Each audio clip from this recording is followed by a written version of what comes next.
Alvin, ang sundalo. Credit to the author. 3,534-42.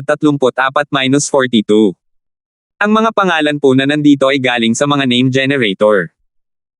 Kung meron man pagkakatulad sa mga pangalan ng tao o lugar at pangyayari, ito ay tunay na hindi sinasadya.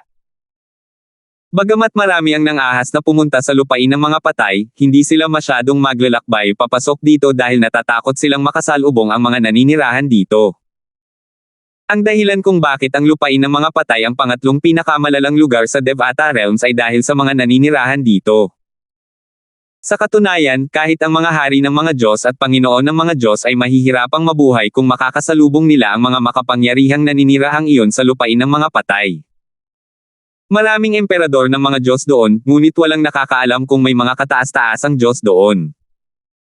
Sa katunayan, ang Phantom Clan ay isa lamang sa mga pinakamahinang sekta sa Land of the Dead dahil sa likas na talento at malakaluluwang pag-iral ng mga miyembro. Ang pinakamalakas na tao sa clan ay isa lamang hari ng mga Diyos. Sa kasaysayan ng clan, walang Panginoon ng mga Diyos.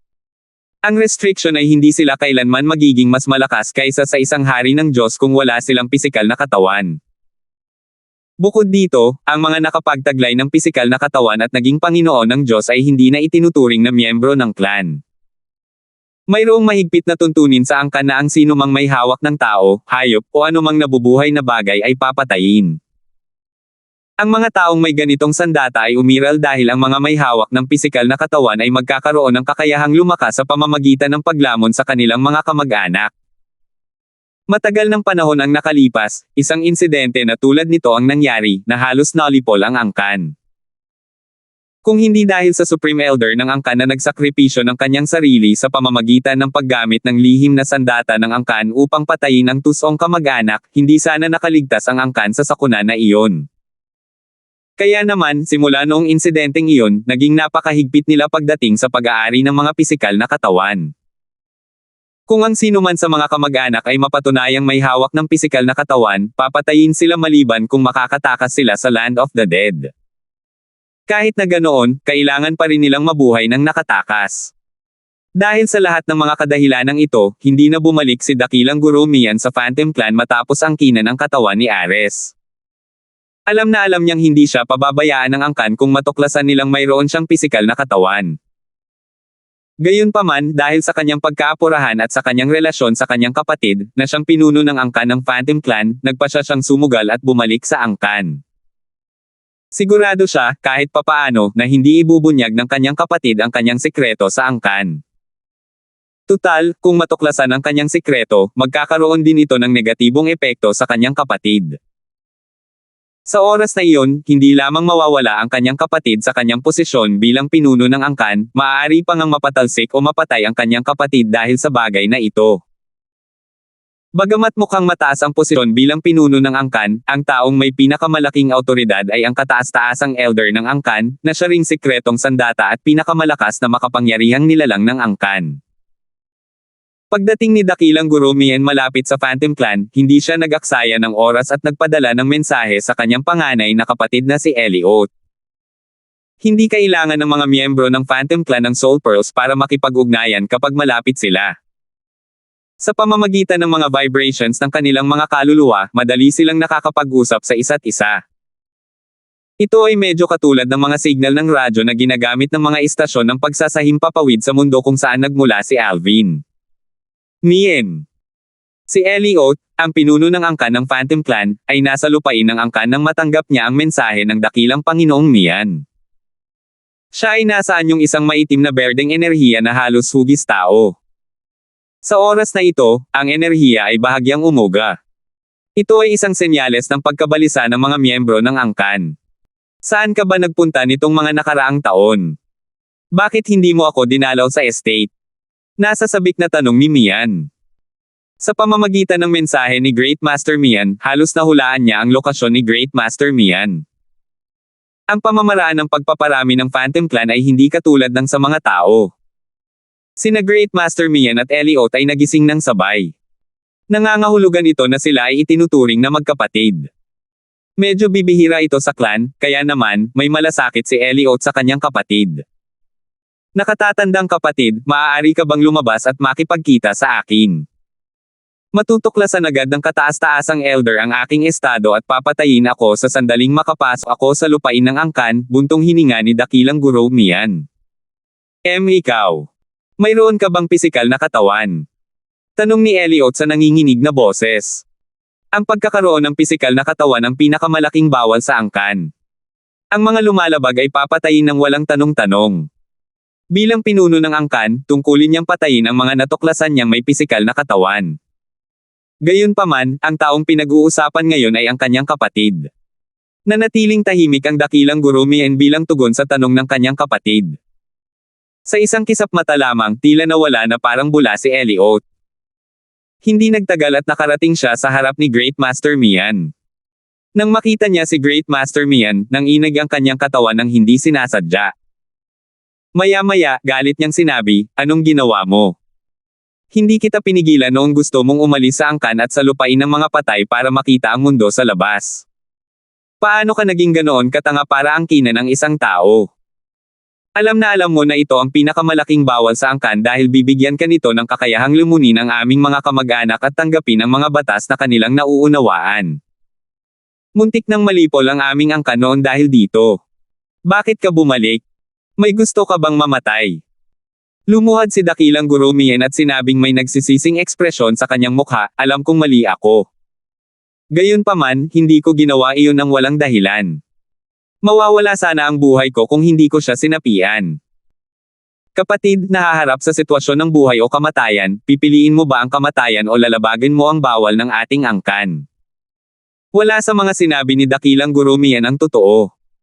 Isa na siyang Diyos nang kilala niya si Ares kaya imposibleng patayin siya ni Ares ng mga panahong iyon. Gusto niyang angkinin si Ares para sa makasariling mga dahilan.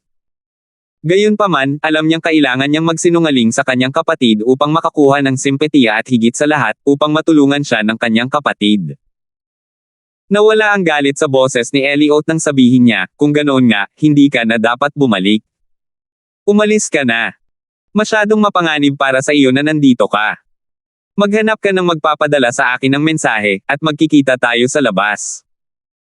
Sa pagtatapos ng kanyang mga salita, biglang sumigaw si Elliot at inilayo si Great Master Mian mula sa lupain ng Phantom Clan. Nang sa wakas ay huminto sila, nasa sabik na tiningnan ni Great Master Mian si Elliot habang nagtatanong, "Kapatid, nasa kalagitnaan ka na ba ng pagiging hari ng mga Diyos?" Naisip ni dakilang guro Mian na napapanahon ang kanyang pagbabalik sa lupain ng mga patay. Ngayong nasa kalagitnaan na ng yugto ng pagiging hari ng mga Diyos ang kanyang kapatid, mas magiging madali para sa kanya na angkinan ang katawan ni Alvin. Tumanggaw si Elliot. "Oo, nagkaroon ako ng malaking tagumpay kamakailan. Sa hinaharap, huwag kang pumunta rito kahit na gusto mo akong makilala. Aalis ako sa lupain ng angkan para makipagkita sa iyo. Kung matuklasan ka ng Supreme Elder, tiyak na hahabulin ka niya at papatayin. Naiintindihan mo ba?" "Opo, kapatid," sagot ni dakilang guro Mian. "Sabihin mo sa akin. Bakit mo isinugal ang buhay mo para lang makita ako? Anong nangyari?" Prangkang tanong ni Elliot. Kilalang kilala niya ang nakababatang kapatid kaya alam niyang may dahilan kung bakit isinugal ng kapatid niya ang buhay nito para lang makita ito.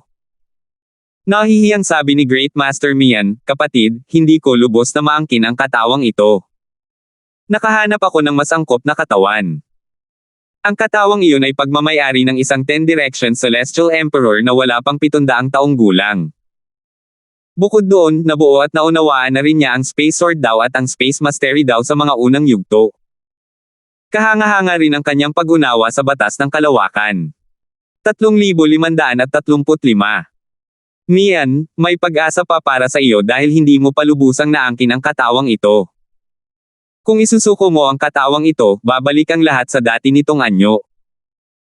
Agad na nagliwanag ang mga mata ni Mian nang marinig ang mga salita ni Great Master Mian. Noong una, inakala ni Elliot na lubusan ng naangkin ng kanyang kapatid ang kanyang host. Kapag lubusan ng naangkin ng kanyang kapatid ang isang katawan, hindi na siya mabubuhay ng walang pisikal na katawan. Gayunpaman, dahil hindi pa lubusang naangkin ng kanyang kapatid ang kanyang kasalukuyang katawan, may pagkakataon pa rin para sa kanyang kapatid. "Kuya yan, may pag-asa pa dahil hindi mo lubos na maangkin ang katawang ito, kung handa kang isuko ang katawang ito, isa ka pa rin sa amin. Nagliwanag ang mga mata ni Elliot nang marinig ang mga salita ng dakilang guro Mian, kaya agad siyang nagpayo. Bahagyang nagbago ang ekspresyon ng mukha ni Great Master Mian nang marinig ang mga sinabi ni Elliot. Napagtanto niyang mali ang nasabi niya. Maya-maya, nagpasya siyang maging tapat sa kanyang kapatid. Kapatid, magiging tapat ako sa iyo. Wala na akong pagbabalik. Sanay na akong magkaroon ng pisikal na katawan, at gusto ko ito. Nasisiyahan ako sa pagkakaroon ng pisikal na katawan. Maaari kong angkinan ang katawan ng taong iyon, magiging napakaganda ng aking kinabukasan. Magagawa kong maging isang Lord of Gods o kahit isang Emperor of Gods. Hindi, sa katunayan, may pagkakataon pa nga akong maging isang Supreme Powerhouse kung angkinan ko siya. Kapatid, ang Phantom Clan ay isa lamang mahinang clan sa lugar na ito na isang maliit na butil lamang ng alikabok sa kabuuan. Kapatid, naiintindihan mo ba ang sinasabi ko? Bukod dito, ipinapangako kong hindi ko kailanman sasaktan ang mga miyembro ng ating angkan pagkatapos kong angkinan ang taong iyon. Sa kabila ng kanyang mga sinabi, ang iniisip ni Great Master Mian ay kabaligtaran. Kapag lumakas na siya ng sapat, tiyak na babalik siya sa Phantom Clan upang lumunin ang kanyang mga kamag-anak at mabilis na mapataas ang kanyang cultivation base. Maliban sa kanyang kapatid, wala siyang pakialam sa iba. Isang napakalakas na kapangyarihan. Nabigla si Elliot sa mga salita ng dakilang guro Mian. Hindi niya inaasahan na magiging ganito kaambisyosa ang kanyang kapatid. Sa sandaling ito, hindi niya alam ang sasabihin. Handa ba talaga siyang sirain ang kinabukasan ng kanyang kapatid sa pamamagitan ng pagtangging tumulong dito? Maya-maya, nagtanong siya sa malungkot na tono, sigurado ka bang gusto mong angkinan ang isang taong may napakalaking potensyal? Dapat mong malaman na isang beses ka lang magkakaroon ng pagkakataong lubusang angkinan ang isang katawan. Kung mabibigo ka, hindi ka lang kakailanganing maghanap ng ibang katawan na angkinan, kundi mawawalan ka rin ng kakayahang manahin ang mga kakayahan at potensyal ng katawan. Kapatid, alam ko ito. Kaya, hindi ako kikilos ng walang ingat, buong kumpiyansa, sabi ni dakilang guro Mian. Tiwala siyang kaya niyang ganap na angkinan ang katawan ni Alvin. Pagkatapos, nagmamakaawa siyang nagsabi, kapatid, tulungan mo ako ng minsanan. Pangako ko na hindi nakita guguluhin muli sa hinaharap. Kasunod nito, binanggit ni dakilang guro Mian ang nakaraan at ipinaalala kay Elliot ang panahong iniligtas niya ang buhay ni Elliot para lalong pilitin ang kanyang kapatid na tulungan siya. Naantig si Elliot nang maalala niya ang nakaraan. Sa huli, sumuko siya at pumayag na tulungan si Master Mian. Sige. Tutulungan kita. Hintayin mo ako habang babalik ako sa angkan para asikasuhin ang ilang bagay. Pagkatapos niyan, aalis ako sa Land of the Dead at tutulungan kitang angkinan ang katawang iyon, sabi ni Elliot bago siya umalis. Nagliwanag ang mga mata ni dakilang guro Mian na parang mga bituin sa langit nang marinig ang mga salita ni Elliot. Natural lamang na walang alam si Alvin sa nangyayari sa Land of the Undead. Siya at ang kanyang Panginoon ay naghintay ng ilang sandali sa sangay ng Title Temple sa Solitary Destructive Heaven para sa isang taong gagabay sa kanila patungo sa pangunahing Title Temple. Pangalawang Panginoon ng Templo Shu. Medyo nagulat si Alvin nang makaupo niya si Zukay, ang pangalawang Panginoon ng pangunahing templo ng titulo. Sa kabilang banda, nanatiling kalmado si Berting. Panginoong Emperador Feng sa langit, Alvin, naparito ako upang dalhin ka sa pangunahing templo ng titulo. Si Zukay ngayon ay mas palakaibigan at magalang kay Alvin kumpara sa kanyang mahigpit at malungkot na sarili noong labanan ng mga henyo ng Devata Realms. Pangalawang guro ng Templo Shu, pakiunahan po ang daan, walang kupas na tugon ni Berting kasabay ng pagtango. Malinaw na hindi siya kasing init ng dating niya kay Alvin gaya ng dati. Sa katunayan, hindi niya sinasadyang kumilos ng ganoon. Noon pa man ay ganoon na siya. Casual lamang ang pakikitungo niya sa mga taong malapit niyang karelasyon, tulad ng kanyang tunay na disipulo. Bukod dito, hindi niya kailangang maging palakaibigan kay Zukay.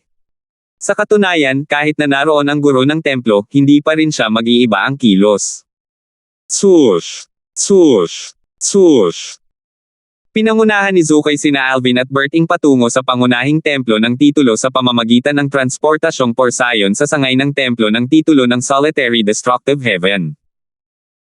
Pagdating sa malayang kaharian na kinaroroonan ng Title Temple, natuklasan ni Alvin na ang Heaven and Earth Spirit Energy sa bawat sulok ng lugar na ito ay maihahambing sa nasa Heavenly Palace ng Solitary Destructive Heaven. Alvin, ang silid ng mga batas ay isang mahalagang lugar sa templo ng titulo.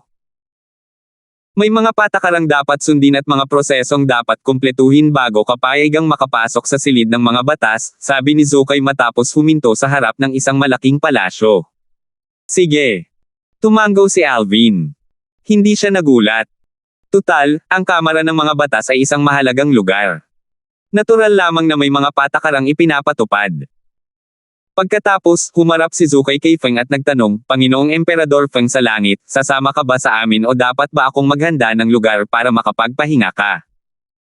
Tiningnan ni Berting si Zukay ng may kamalayan bago sinabi, susundin ko ang iyong mga plano, Vice Temple Master Shu. Kung ganoon, aayusin ko ang paghatid sa iyo ng tauhan ko sa guest room para makapagpahinga ka.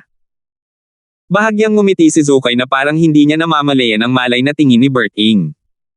Pagkatapos, tinawag niya ang isang tao. Pagkalipas ng halos isang dosenang hininga, biglang lumitaw ang isang figure na kasing bilis ng kidlat. Isa itong karaniwang lalaking nasa katanghaliang gulang na nakasuot ng mahaba at maitim na berdeng damit. Medyo kakilakilabot ang kanyang aura, at malinaw na hindi siya simple.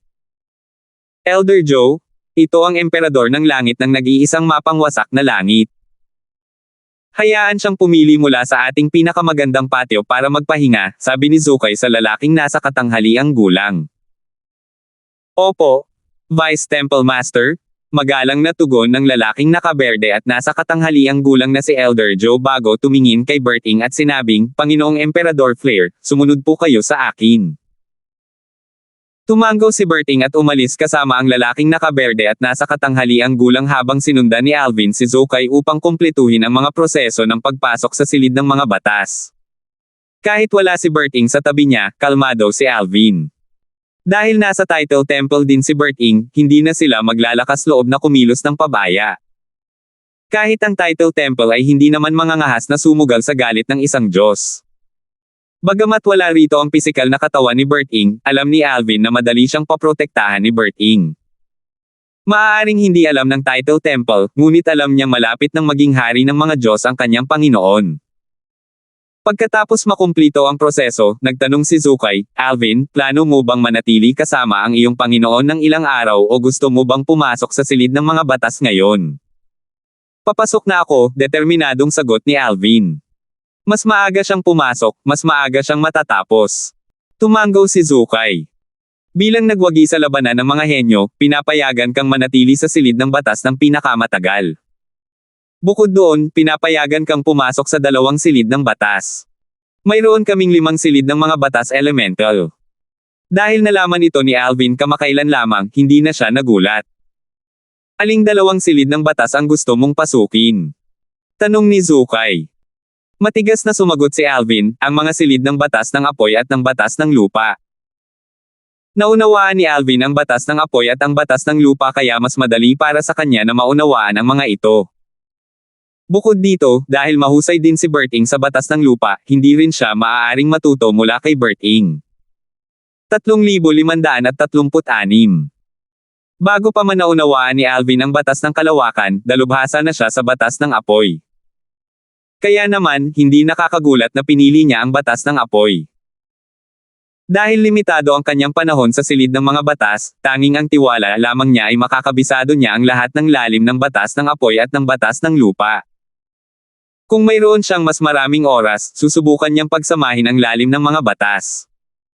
Nagtanong si Zukay, hindi mo na mababago ang isip mo kapag nakapagdesisyon ka na.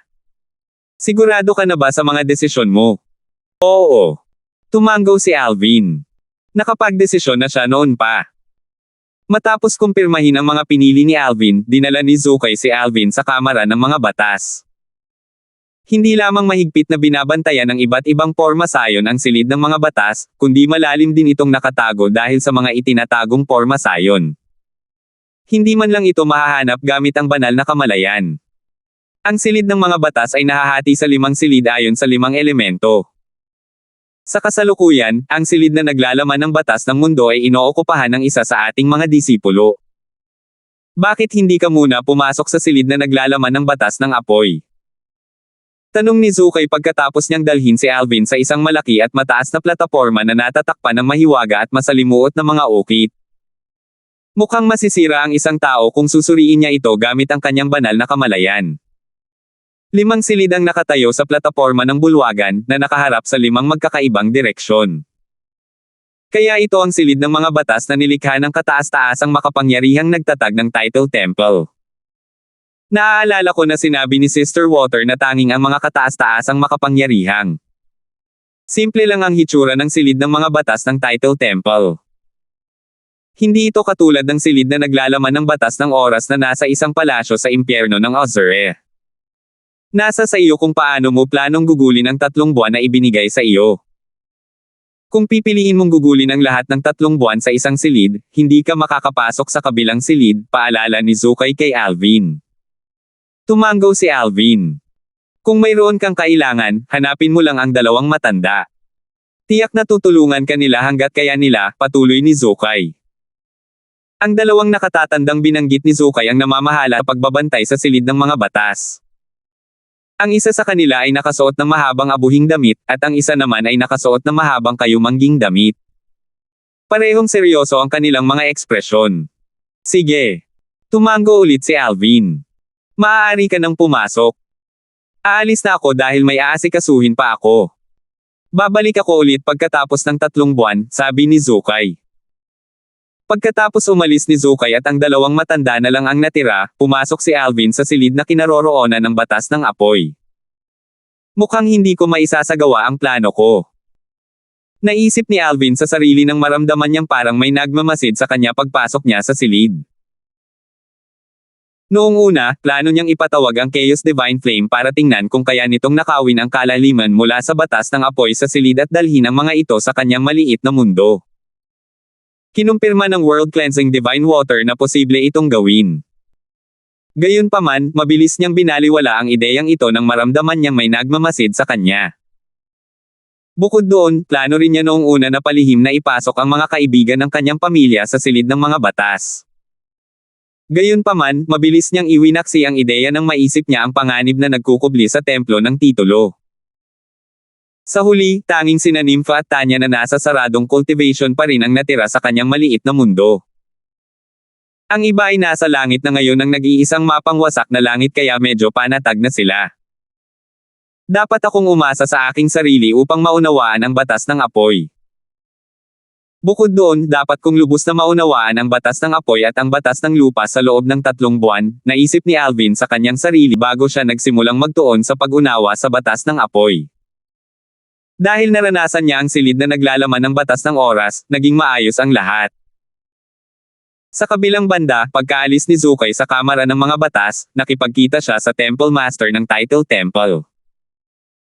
Ang Temple Master ay isang matangkad at matipunong lalaking nasa katanghaliang gulang na nakasuot ng mahabang asul na damit. Isang pulang marka ng gasuklay ang makikita sa pagitan ng kanyang mga kilay na nagpapatingkad sa kanya ng kagalang-galang. Sa oras na ito, nakaupo siya sa pinakamataas na posisyon sa bulwagan, na animoy isang hari na nagmamasid sa kanyang mga nasasakupan. Bukod kay Zukay, may 3 makapangyarihang tao mula sa templo ng titulo na nakamit ang pagiging Diyos. Panginoong Guru ng templo, pumasok na si Alvin sa silid ng mga batas, ulat ni Zukay, tungkol naman kay Berting, inayos ko na ang kanyang pagtira sa isa sa aming mga patio. Ang Temple Master bago ilipat ang tingin sa 3 matatanda at nagtanong, sulit ba na masaktan si Berting para kay Alvin? Dahil sigurado akong clone iyon ni Berting, hindi dapat mahirap para sa atin na sirain ang clone niya at panatilihin si Alvin dito. Gayunpaman, tiyak na magagalit ito kay Berting. Hindi natin alam kung nasaan ang pisikal niyang katawan. Bukod dito, magiging mapaminsala kung magpasya siyang unahin ang pagtama sa mga sanga ng ating Title Temple.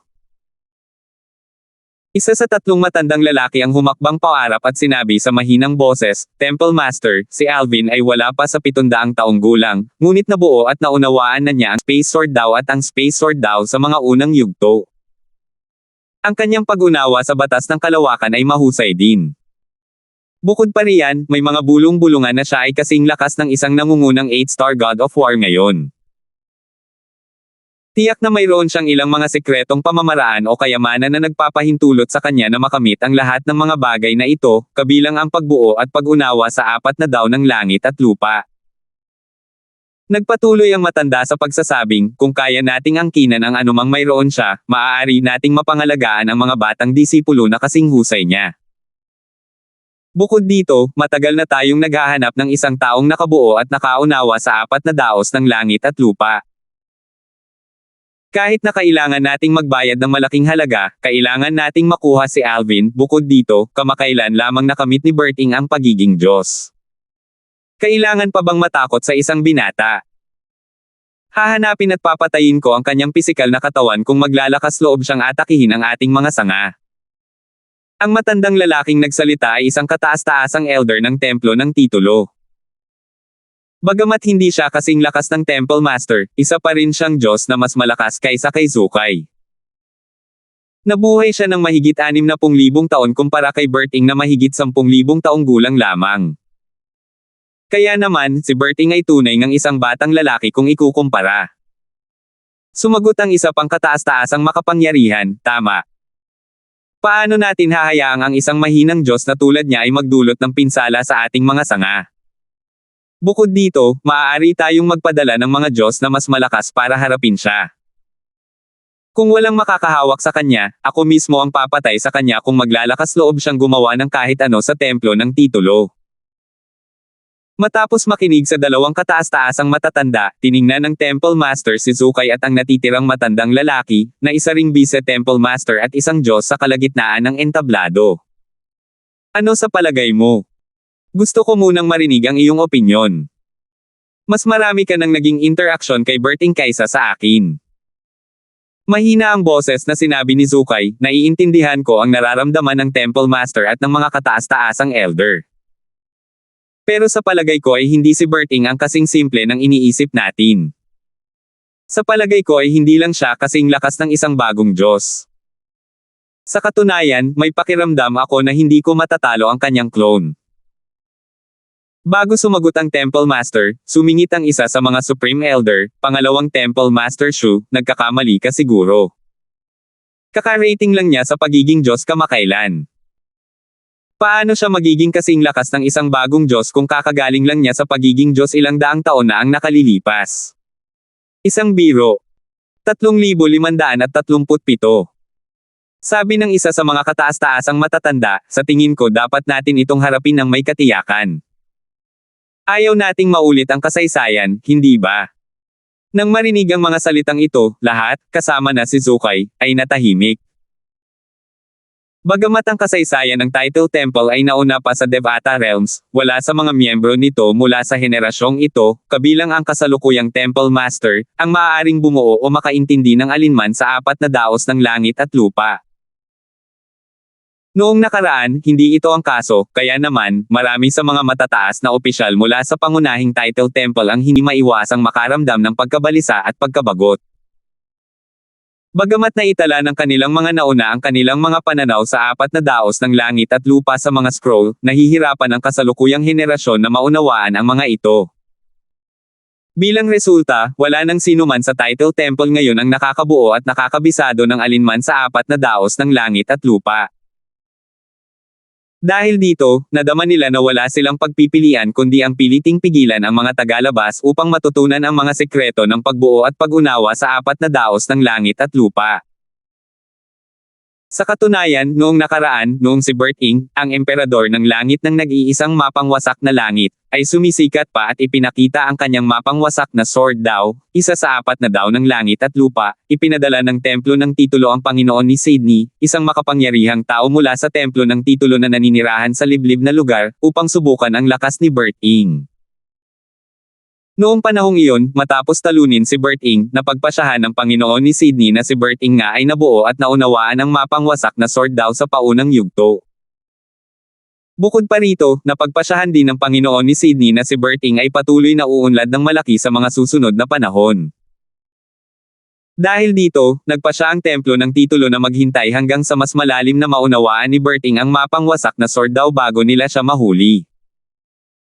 Tutal, ang pagkakaiba pagkatapos ng pag-unawa ni Berting sa mapang wasak na sword daw ay lalampas sa paunang yugto ay magiging napakalaki.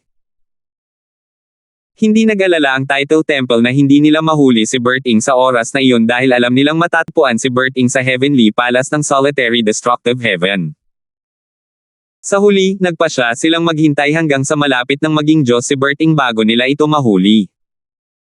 Lahat ng tao mula sa templo ng titulo, kasama na si Zukay, ay matyagang naghintay ng maraming taon. Sa kasamaang palad, nang malapit na silang kumilos, nakatanggap sila ng balita na nawala si Berting sa impyerno ng Ozure, isa sa 7 pinakamalalang lugar sa Devata Realms. Wala sa kanila ang nag-akala na makakaligtas siya sa impyerno ng Ozure at pinagsisihan nila na hindi sila kumilos ng mas maaga. Tutal, kahit ang Temple Master ng Templo ng Titulo, na isang hari ng Diyos, ay hindi basta-basta papasok sa impyerno ng Ozure dahil sa kung gaano ito kadelikado. Nang sa wakas ay nakatanggap sila ng balita na si Berting ay nakaligtas sa impyerno ng Ozure at nakabalik na sa palasyo ng langit ng nag-iisang mapang wasak na langit, muli silang napuno ng pag-asa. Kaya naman, ipinadala nila ang Panginoon ni Sydney upang subukan muli ang lakas ni Berting. Gayunpaman, sa pagkakataong ito, ang Panginoon ni Sydney ay lubusang natalo ni Berting. Sinabi ng amo ni Sydney na hindi lamang mas malalim na naunawaan ni Berting ang destructive sword daw, kundi nakamit din ni Berting ang pagka-Diyos. Higit sa lahat, natalo siya ng clone ni Berting mula sa batas ng mundo, na nagpapahiwatig na ang pisikal na katawan ni Berting ay malamang na nasa impyerno ng Ozure pa rin. Dahil doon, alam ng Title Temple na huli na para kumilos sila laban kay Berting. Kahit na si Berting ay kaka-rating lang sa pagka-Diyos at isa lamang hinang Diyos, hindi magiging madaling pilitin ang isang Diyos na gumawa ng isang bagay na labag sa kanyang kalooban. Ang pakikitungo sa mga celestial ay ibang-iba sa pakikitungo sa mga Diyos, kung tutuusin. Siguro, ang pinakamalakas sa kanila na hari ng Diyos, ay hindi kailanman mangangahas na pumasok sa impyerno ng Ozure nang walang ingat. Tulad ng pangalan nito, ang lugar na iyon ay tunay ngang impyerno. Muli silang napuno ng pag-asa matapos makaligtas si Berting sa impyerno ng Ozure at makabalik sa palasyo ng langit ng nag-iisang mapanirang langit at mabawi ang kanyang posisyon bilang emperador ng langit ng nag-iisang mapanirang langit. Pagkatapos, ipinadala ng templo ng titulo ang Panginoon ni Sydney upang subukan muli si Berting kung saan siya ay dumanas ng isang matinding pagkatalo. Dapat tayong kumilos sa lalong madaling panahon. Tama iyan. Muling sinabi ng isa sa mga kataas-taasang nakatatanda, hindi tayo maaaring maging walang pag-aalinlangan ngayon. Minsan lang darating ang pagkakataong ito. Kung papalampasan natin ito, mahihirapan tayong mahuli si Alvin sa hinaharap. Malamig na kumislap ang mga mata ng isa pang kataas-taasang elder habang sinasabi niya, dapat magpasalamat si Berting na hindi natin siya ginawa ng aksyon noong panahong iyon. Kung matalino siya, hindi siya makikialam sa bagay na ito. Kung hindi, tuturuan natin siya ng isang aral na hindi niya malilimutan. Guro ng templo. Sabay na tumingin sina Zukay at ang isa pang vice-temple master sa temple master, hinihintay ang desisyon nito.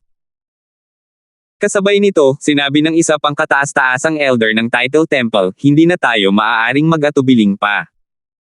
Ang ganitong pagkakataon ay minsan lamang dumarating. Kung palalampasan natin ang pagkakataong ito, mahihirapan tayong mapanatili si Alvin sa hinaharap. Inilipat ng Temple Master ang kanyang tingin sa kanyang dalawang Vice Temple Master at nagtanong, ano sa palagay ninyong dalawa? Gusto kong marinig ang inyong opinyon ngayong naipahayag na ng dalawang Supreme Elder ang kanilang mga opinyon. Temple Master, sumasang-ayon ako sa dalawang kataas-taasang Elder, sabi ng isa pang Vice Temple Master. Ngumiti si Zukay ng may pag-aalinlangan. Kung hindi ako nagkakamali, nakapagdesisyon ka na, Temple Master. Kahit natutulan ko ang opinyon ng lahat, sa palagay ko ay hindi nito mababago ang iyong isip. Kasunod noon, tumingin ang lahat sa Temple Master.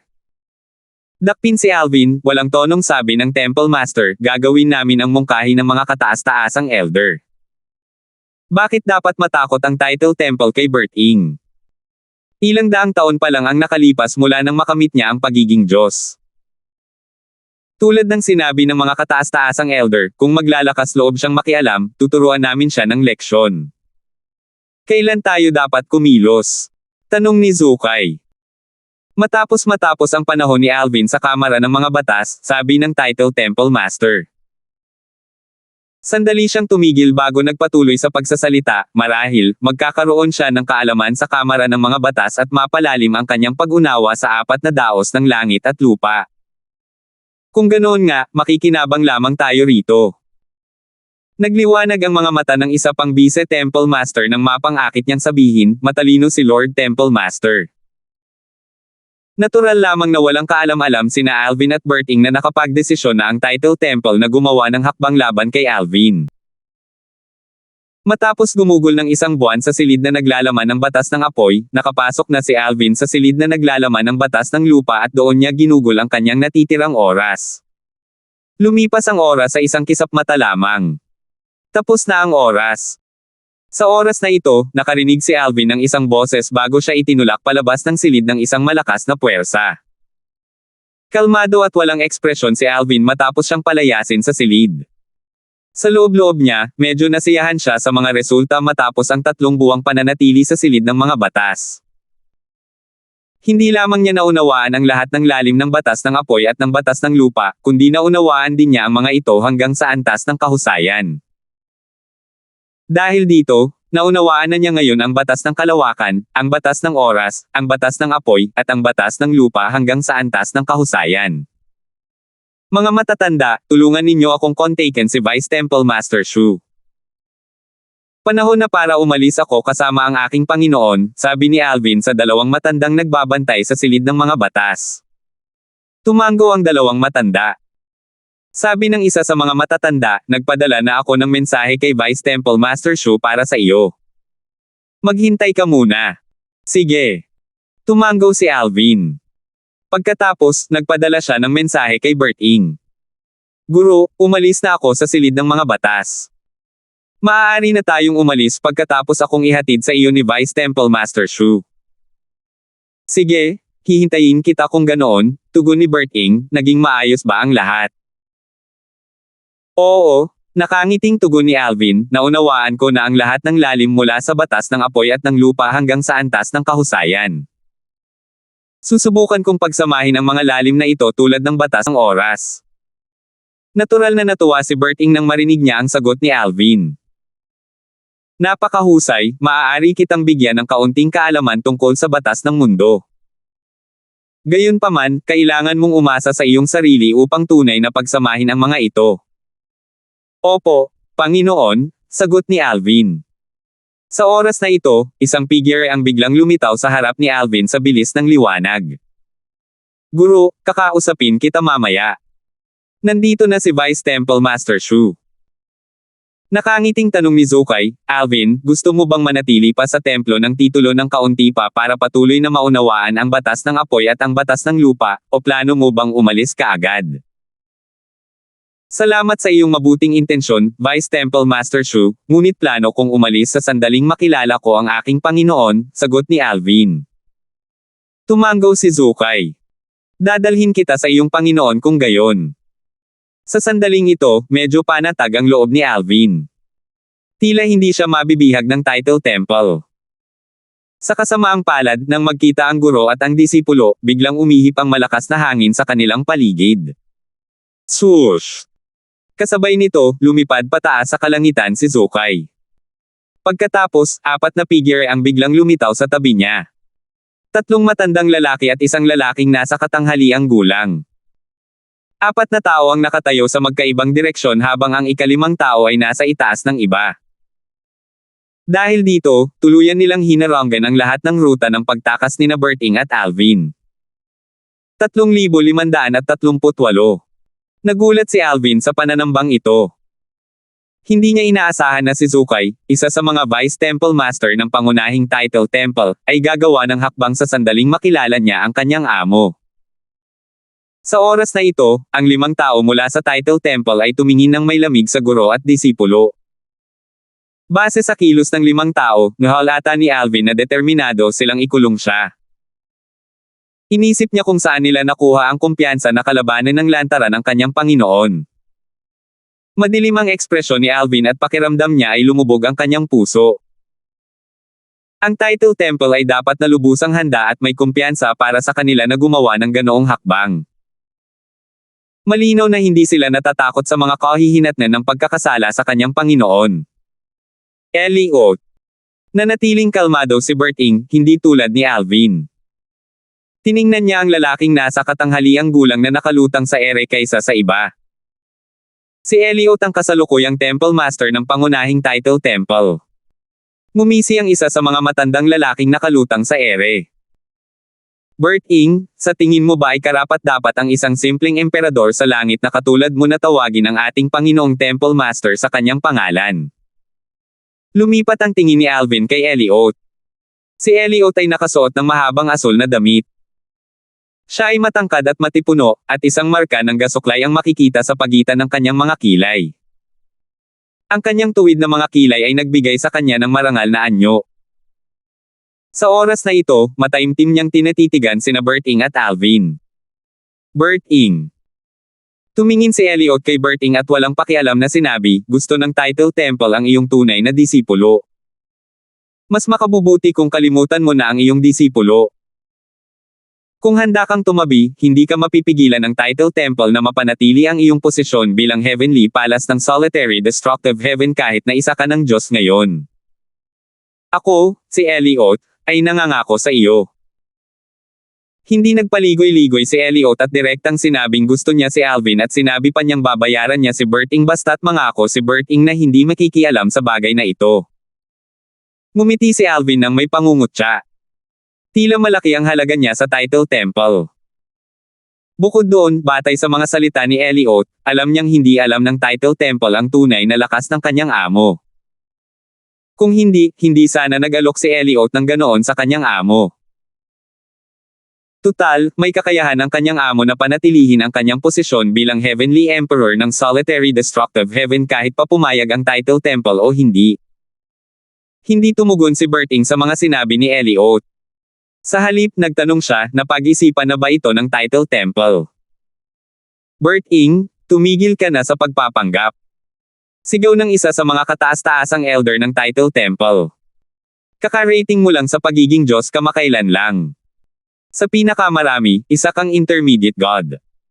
Paano ka nang ahas na kumilos ng mayabang sa harap ng Title Temple? Kung maglalakas loob ka mang maghiganti sa Title Temple pagkatapos bumalik ang iyong pisikal na katawan mula sa impyerno ng Ozure, personal kung wawasakin ang iyong pisikal na katawan at mga clone. Nabuhay ang kanyang hanggaring pumatay habang patuloy niyang sinasabi, kung hindi kita mahanap, ang Heavenly Palace ng Solitary Destructive Heaven at ang mga miyembro nito ang magbabayad ng halaga. Hahanapin ka ng Title Temple magpakailanman. Naging hindi maganda ang ekspresyon ni Alvin nang marinig niya ang mga banta ng kataas-taasang elder. Sa tingin mo ba kaya mo akong patayin? Bahagyang ngumiti si Berting habang nakatingin sa Supreme Elder na nagbabanta sa kanya. Bigla na lang nanlaki ang mga mata ni Eliot at sumigaw, mag-ingat ka. Swoosh! Sa isang kisap mata, naglaho si Eliot at muling lumitaw sa tabi ng kataas-taasang elder na nagbanta kay Berting. Sa kasamaang palad, huli na ang lahat. Isang madugong butas ang nakita sa glebela ng kataas-taasang elder, at ang mapanghamak na ekspresyon sa kanyang mukha ay nananatiling nakabalat kayo. Malinaw na walang oras ang kataas-taasang elder para mag-react bago ito namatay. Ang isa pang kataas-taasang elder, ang isa pang Vice Temple Master, at si Zukay ay nakaramdam ng kilabot sa kanilang mga gulugod. Kay Kuya Austin. Nagalit ng husto ang isa pang kataas-taasang elder nang makabawi siya ng katinoan. Gayunpaman, nang lumipat ang kanyang mga mata kay Berting, pakiramdam niya ay nabalutan ng takot ang kanyang galit. Paano ito posible? Gulat na gulat at hindi makapaniwala sina Zukay at ang isa pang Vice Temple Master. Sa isang kisap mata lang ay namatay ang Supreme Elder kahit na isang advanced na Diyos. Isang maikling sigaw ng espada ang kanilang narinig bago namatay ang Supreme Elder. Ginamit ba ni Berting ang kanyang espada? Isa akong intermediate God, pero hindi ko talaga makuhanan ang mga galaw niya. Higit sa lahat, ito ay clone niya mula sa batas ng mundo. Nanginig si Zukay at ang isa pang Vice Temple Master habang nababalot ng takot ang kanilang mga puso. Sa katunayan, tila hindi man lang nakapag-react ng maaga ang kataas-taasang elder na si Austin sa atake ni Berting. Hindi ba't ibig sabihin nito ay, sa oras na ito, sumigaw si Elliot, nakapasok ka na ba at naging hari ng mga Diyos? May bahid ng galit at takot ang boses ni Elliot habang nakatingin kay Berting nang hindi makapaniwala. Paano naging hari ng Diyos si Berting gayong kakarating lang niya sa pagka-Diyos ilang daang taon na ang nakalilipas? Imposible iyon. Isang hari ng Diyos. Sa oras na ito, sigurado ang iba na si Berting ay isa ng hari ng Diyos. Kung hindi sana kayang patayin ni Berting si Austin nang walang kahirap-hirap. May narating na bang tagumpay ang Panginoon? Nagningning ang mga mata ni Alvin sa tuwa at pagkagulat. Nang mapunta siya sa impyerno ng Azure kasama ang kanyang Panginoon ay hindi pa nagiging hari ng mga Diyos. Nangangahulugan ito na ang kanyang Panginoon ay nakalusot sa loob ng wala pang 2 taon. Kumislap si Berting at lumitaw sa gitna ng 4 na tao mula sa Title Temple. Kalmado niyang tinanong, magtatanong ulit ako. Determinado ba ang Title Temple na ikulong ang aking disipulo? Kung determinado ka na, maaari ka nang kumilos ngayon. Dumilim ang ekspresyon ni Elliot. Berting, ang lakas ng loob mong itago ang lakas mo. Sinadya mo bang patayin ang kataas-taasang Elder Su para patunayan ang lakas mo?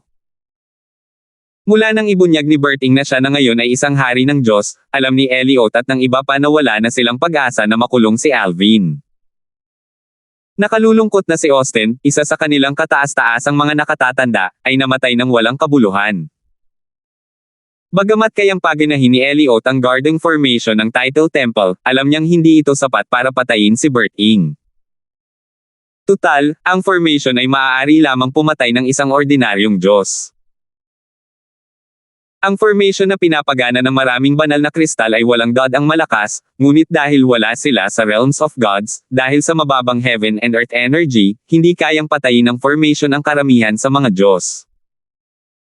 Sa kabilang banda, sa realms of gods, ang formation na ito ay sapat na malakas upang patayin ang isang hari ng mga Diyos. Hindi tulad ni Elliot na nag-aalab sa malamig na galit, na natiling walang ekspresyon si Berting, paano kung sinasadya. Pagkatapos, sinabi niya kay Alvin, Little Tian, tara na. Walang magawa si Elliot habang pinapanood niya sina Berting at Alvin na umalis. Nang paalis na sina Berting at Alvin, isang malamig na ungol ang umalingaw-ngaw sa hangin bago biglang lumitaw ang isang figure. Agad na nanliit ang mga mata ni Alvin. Ang bagong dating ay walang iba kundi si Ares, ang Temple Master ng sangay ng Title Temple sa Pavilion Shaft Heaven, na sinapian ng isang miyembro ng Phantom Clan. 3,539. Si Ares, ang guro ng templo. Nagulat si Zukay, ang Vice Temple Master ng pangunahing Title Temple, sa pagdating ni Ares, na sinapian ng dakilang Master Mian. Bukod dito, tila kakaiba ang pagiging optimistiko ni Mian habang natatakot ang iba. Walang sino man ang umaasa na si Berting ay magiging hari ng mga Diyos. Kung nalaman lang nila ng mas maaga ang tungkol sa kanyang tagumpay, hindi sana nila sinubukang hulihin si Alvin sa harap ni Berting. Ang isang hari ng Diyos ay sapat na upang mapagkasunduan ang Title Temple. Bagamat mas malakas ang mga powerhouse ng Title Temple, lahat sila ay nasa realms of gods. Bago pa man mabuksan ang mga daanan sa pagitan ng Devata Realms at Realms of Gods, wala nang paraan para humingi sila ng tulong. Sa kasalukuyan, ang pinakamalakas na powerhouse sa Title Temple ay si Elliot, ang Temple Master, na isang ordinaryong Diyos lamang. Kahit na hindi natatakot si Elliot kay Berting, paano naman ang iba pang mga miyembro? Kung magpasya si Berting na patayin silang lahat, ano ang magagawa nila? Dahil dito, nagpigil si Elliot kahit na galit siya. Kung si Berting ay isa lamang intermediate na Diyos, hindi na kailangang magpigil ang Title Temple. Tutal, mayroong mahigit 20 intermediate na Diyos sa Title Temple. Mayroon pa silang mahigit 5 advanced na Diyos. Kahit na si Berting ay isang advanced na Diyos, ang Title Temple ay magpapatuloy pa rin sa pagbihag kay Alvin ngayon.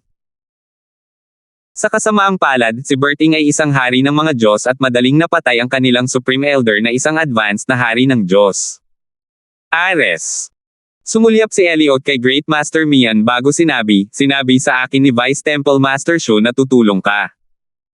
Gayunpaman, wala na itong saysay ngayon. Bumalik ka na sa sangay ng Title Temple sa Pavilion Shaft Heaven. Kahit alam ni Elliot na dumating si Ares para tumulong, hindi niya maiwasang mainas. Tutal, kahit pa dumating ang lahat ng Temple Masters ng mga sangay ng Title Temple, wala na silang magagawa. Bukod dito, ito ay batas lamang ni Berting tungkol sa clone ng mundo. Nahihirapan na silang harapin ang kanyang clone, mas magiging mahirap pa ring harapin ang kanyang tunay na tao. Temple Master, nasaksihan ko ang nangyari kanina, mahinahong sabi ni Great Master Mian nang marinig ang mga salita ni Elliot, hindi ko inaasahan na si Berting ay naging hari ng mga Diyos na. Kahit na kamakailan lang siya nakalusot, hindi pa rin inaasahan. Natigilan si Elliot. Hindi niya maintindihan kung bakit ganoon na lang ang kumpiyansa ni Ares kahit nasaksihan niya ang nangyari kanina. Temple Master, tumayo ka lang sa tabi at manood, sabi ni Great Master Mian, pagkatapos kong maangkin si Alvin, kung handa ang Title Temple na gawin akong susunod na Temple Master ng pangunahing Title Temple, handa rin akong ibahagi ang aking kaalaman tungkol sa 4 na daos ng langit at lupa. Nabigla sina Elliot at ang iba pa mula sa templo ng titulo sa mga salita ng dakilang guro Mian. Posible kayang makuha ang kaalaman ng isang tao matapos itong taglayin. Habang si Elliot at ang iba pa ay gulat na gulat pa rin, nagtanong si Alvin, paano kita tatawagin? Hindi kita maaaring tawagin bilang Ares dahil miyembro ka ng Phantom Clan. Ang angkan ng mga Phantom. Gulat at takot na tiningnan ng mga miyembro ng Title Temple si Great Master Mian. Bilang matataas na miyembro ng Title Temple, natural lang na alam nila ang tungkol sa Phantom Clan. Bahagyang nagulat si Great Master Mian. Pagkatapos, tumawa siya bago sinabi, mukhang alam mo ang lahat. Maaari mo akong tawaging Great Master Mian. Kung tungkol naman sa Phantom Clan, hindi na ako miyembro ng Phantom Clan. Pagkatapos kitang angkinan, palalayasin ako sa clan. Magiging ikaw ako, at lahat ng pag-aari mo tulad ng iyong mga alaala at cultivation ay magiging akin. Tumingin si Great Master Mian kay Elliot at sinabing, Temple Master, dapat mong malaman na ang Phantom Clan ay hindi kailanman tatanggap ng isang taong nagtaglay ng pisikal na katawan. Dapat mo ring malaman na ang isang miyembro ng Phantom Clan ay mayroon lamang isang pagkakataon na ganap na magmay-ari ng isang katawan. Hindi ko palubusang naangkin si Ares at pinipigilan ko lamang ang kanyang kaluluwa. Napagpasyahan kong gamitin ang aking nag-iisang pagkakataon upang angkinan si Alvin. Pinaninindigan ko ang sinabi ko kanina.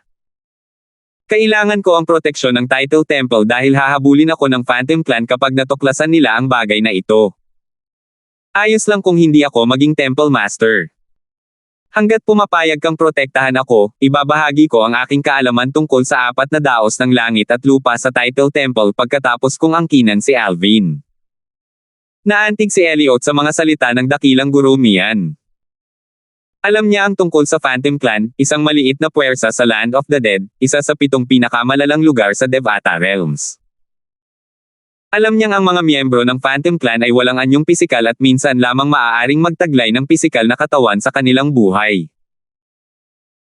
Alam din niya na bawal ang magtaglay ng pisikal na katawan sa clan dahil sa isang hindi inaasahang pangyayari noon kung saan muntik nang malipol ang clan dahil sa isang miyembro na nagtaglay ng pisikal na katawan. Sang-ayon ako. Alam ni Elliot na ang Title Temple ay higit pa sa may kakayahang protektahan ang dakilang Master Mian mula sa Phantom Clan. Sinabi niya sa pamamagitan ng voice transmission, dahil nandyan si Berting, natatakot akong mahihirapan kang angkinan si Alvin. Hindi kita matutulungan dahil hindi ko siya hayagan na guguluhin. Magpakatatag ka, Temple Master. Wala kang kailangang gawin, buong kumpiyansang sabi ni Great Master Mian, malapit nang mawala si Berting sa mundong ito. Isa lamang siyang bagong hari ng mga Diyos. Kasunod nito, mahinang sabi ni Great Master Mian habang malamig na nanlilisik ang mga mata, kapatid, pakiusap, harapin mo si Berting. Pagkatapos mong sirain ang kanyang clone, dapat ay mahanap mo na ang lokasyon ng kanyang pisikal na katawan at ang isa pang clone. Pakiusap, patayin mo siya. Kapatid. Bagamat hininaan ni dakilang Guru Mian ang kanyang boses, hindi nito napigilan ang lahat na marinig ang kanyang mga salita. Kasabay nito, naging malungkot ang ekspresyon ni Alvin. Naalala niya na binanggit ni dakilang Guru Mian na ang kanyang kapatid ay isang hari ng mga Diyos noong gustong patayin ng kanyang Panginoon si dakilang Guru Mian sa primeval cliff sa langit na palasyo ng langit. Para maging kumpiyansa si dakilang Guru Mian matapos malaman na ang kanyang Panginoon ay isang hari ng mga Diyos, ang kapatid ni dakilang Guru Mian ay kailangang maging isang mas malakas na hari ng mga Diyos. Sa sandaling ito, isang humanoid na kaluluwa ang biglang lumabas mula sa katawan ni Great Master Mian. Nakakatakot ang aura nito habang nakatingin kay Berting. Nakababatang kapatid, ito na ang huling pagkakataon na tutulungan kita. Mag-isa ka na pagkatapos nito. Ito ay walang iba kundi si Eliot, ang pinuno ng angkan ng Phantom Clan. Siya ay isang intermediate na hari ng mga Diyos. Kapatid, mahihiya akong humingi pa ng pabor sa iyo sa hinaharap, sabi ni dakilang Guru Mian habang nagniningning ang kanyang mga mata sa pananabik. Malapit na niyang makamit ang perpektong katawan. Swoosh! Swoosh! Swoosh! Walang pag-aaksaya ng oras, kumilos si Eliot. Isang nakakatakot na soul attack ang agad na sumiklab. Dahil sa kakulangan ng mga corporeal na anyo, ang mga miyembro ng Phantom Clan ay tanging mga soul attack lamang ang nagagawa. Nabigla si Eliot sa pag-atake ni Eliot. Isang namamagitan na hari ng mga Diyos. Bagamat halos nahulaan ni Eliot na nakahanap na si Great Master Mian ng isang hari ng mga Diyos na tutulong sa kanya, hindi niya maiwasang matuwa nang makita ang lakas ni Eliot. Ang Phantom Clan ay dalubhasa sa pagsubaybay sa mga kaluluwa, kahit na clone lang ito ni Berting, dapat ay mahahanap niya ang pisikal na katawan ni Berting sa lalong madaling panahon. Nagningning ang mga mata ni Eliot habang iniisip niya, dapat ay tuluyan ng maalis ng Intermediate King of Gods na ito si Berting. 3,540. Ang mga miyembro ng Phantom Clan ay kakaiba. Sila ay malalakas at may kakayahang pumatay ng mga may parehong cultivation base gamit ang kanilang mga soul attack pagkatapos nilang maging hari ng mga Diyos. Likas din silang mahusay sa pagsubaybay sa mga kaluluwa. Kaya pa nga nilang subaybayan ang mga kaluluwa ng mga Diyos. Ang mga kasanayang ito na pinagsama ang dahilan kung bakit sila natural na mamamatay tao noong sinaunang panahon. Alam na alam ito ni Eliot, ang Temple Master ng Title Temple. Kaya naman, nagliwanag ang kanyang mga mata sa pananabik at napuno ng pag-asa ang kanyang puso nang makita niyang nagdala si Great Master Mian ng isang Intermediate King of Gods mula sa Phantom Clan. Sa kanyang palagay, si Berting ay mapapahamak. Tutal, kamakailan lamang naging hari ng mga Diyos si Berting. Lalo na si Berting, kahit siya ay mahihirapang mabuhay nang wala ang Soul Defense Divine Artifact ng Title Temple kung kailangan niyang harapin ang Intermediate King of Gods mula sa Phantom Clan. Nagningning ang mga mata ni Eliot habang iniisip niya, maliban na lang kung si Berting ay nagtataglay ng Soul Defense Divine Artifact, tiyak na mamamatay siya. Malamang na hindi siya magkakaroon ng ganitong Divine Artifact. Swoosh! Pinanood ni Alvin ang panggit ng hari ng mga Diyos na sumulpat na parang isang guhit ng pulang ilaw at pumasok sa glebela ni Berting bago pa man makareact si Berting. Kasabay nito, ang enerhiya mula sa batas ng mundo ay nagsimulang umikot sa paligid ng clone ni Berting. Isang nakakatakot na enerhiya ang lumabas nang magsimulang maglaban ang dalawang kaluluwa sa katawan ng clone ni Berting. Sa kasamaang palad, halata naman na ang Intermediate King of Gods ang may kalamangan. Hindi. Malaki ang ipinagbago ng ekspresyon ni Alvin. Batay sa enerhiya ng kaluluwa ng Intermediate King of Gods, masasabi niyang kahit na ang kanyang amo ay nasa pisikal nitong katawan, maaaring hindi niya kayang tapatan ang Intermediate King of Gods. Ito ang dahilan kung bakit hindi natitinag ang kumpiyansa ni Great Master Mian kahit na matapos matuklasan na ang kanyang amo ay naging hari ng mga Diyos. Pinatunayan lamang nito na ang nakatatandang kapatid ni Great Master Mian ay kahit papaano ay isang Intermediate King of Gods. Kahit nandito ang pisikal mong katawan, kaya pa rin kitang patayin. Sabi ni Eliot, ang leader ng angkan ng Phantom Clan, mula sa katawan ni Berting. Sa oras na ito, malinaw na nararamdaman ni na Alvin at ng iba pa mula sa Title Temple ang pahina ng aura ni Berting habang lumalakas ang aura ni Eliot. Kung maglalakas loob kang damputin ang aking disipulo, ako, si Bert Ing, ay nanunumpa na lilipulin ko ang Phantom Clan sa hinaharap. Umalangaw-ngaw sa hangin ang malamig na boses ni Bert Ing habang patuloy na humihina ang kanyang aura.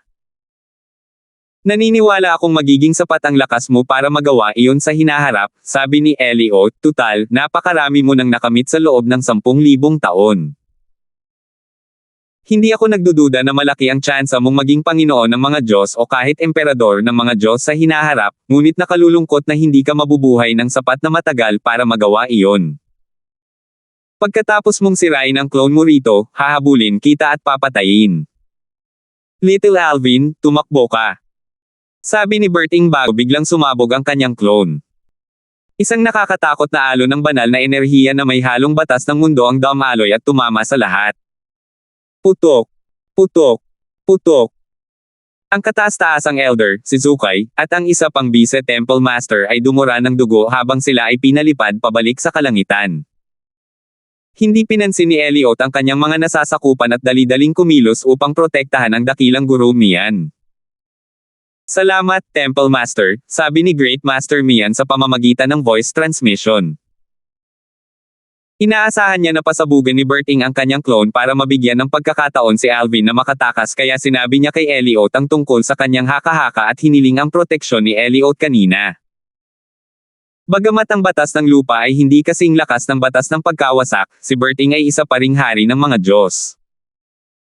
Hindi na kailangang sabihin, ang puwersa ng kanyang pagsabog ay napakalakas at madaling maduraj ang mga mas mahihina kaysa sa kanya. Bagamat ang mga ordinaryong Diyos at hari ng mga Diyos ay magkapantay lamang, ang pagkakaiba sa pagitan ng kanilang lakas ay parang langit at lupa.